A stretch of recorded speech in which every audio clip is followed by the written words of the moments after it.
ಒಂದು ಪ್ರೇಮ ಕತೆ ತುಂಬಾ ಅದ್ಭುತವಾಗಿದೆ. ಒಂದು ಹುಡುಗ ಒಂದು ಹುಡುಗಿನ ತುಂಬ ಅಂದರೆ ತುಂಬ ಪ್ರೀತಿ ಮಾಡ್ತಿದ್ದ. ಆ ಹುಡುಗಿ ಕೂಡ ತುಂಬ ಪ್ರೀತಿ ಮಾಡ್ತಿದ್ಲು. ಹೀಗೆ ಒಂದಿನ ಅವರಿಬ್ಬರ ಪ್ರೀತಿ ಮೇಲೆ ಆ ಹುಡುಗಿ ಅಣ್ಣನ ದೃಷ್ಟಿ ಬಿದ್ದೇ ಬಿಡ್ತು. ಅಣ್ಣ ತಂಗಿಗೆ ಒಂದೇ ಒಂದು ಪ್ರಶ್ನೆ ಕೇಳ್ತಾನೆ.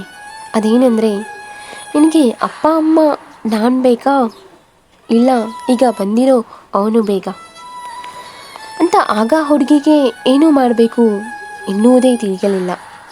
ಆದರೆ ಅವಳ ಅಣ್ಣ ಹೇಳ್ತಾನೆ, ನೀನು ನಿಮ್ಮ ತಂದೆ ತಾಯಿಗೆ ಇರುವುದು ಒಬ್ಬಳೇ ಮಗಳು. ಅಪ್ಪ ಅಮ್ಮ ನಿನ್ನ ಬೆಳೆಸಲು ಪಟ್ಟಿರುವ ಕಷ್ಟಕ್ಕೆ ಅವರಿಗೋಸ್ಕರ ನಿನಗೆ ಮರೆಯೋಕ್ಕಾಗಲ್ವಾ ಅಂದಾಗ ಆ ಹುಡುಗಿ ಪ್ರಾಣಕ್ಕಿಂತ ಹೆಚ್ಚು ಪ್ರೀತಿ ಮಾಡೋ ಹುಡುಗನ ಕೈಬಿಟ್ಟು ದೂರವಾದಳು. ಆದರೆ ಆ ಹುಡುಗ ಮಾತ್ರ ಪ್ರತಿದಿನ ತಾನು ಪ್ರೀತಿಸಿದ ಹುಡುಗಿಯ ಪಲ್ಲೆ ಕಾಲ ಕಳೆಯುತ್ತಿದ್ದನು. ಎಷ್ಟೋ ಪ್ರೇಮಿಗಳು ಸಿಗಲಾರದ ಪ್ರೀತಿಯನ್ನು ಮರೆಯಲಾಗದಷ್ಟು ಪ್ರೀತಿಸಿ ಮನಸ್ಸಲ್ಲೇ ಕೊರಗುವರು.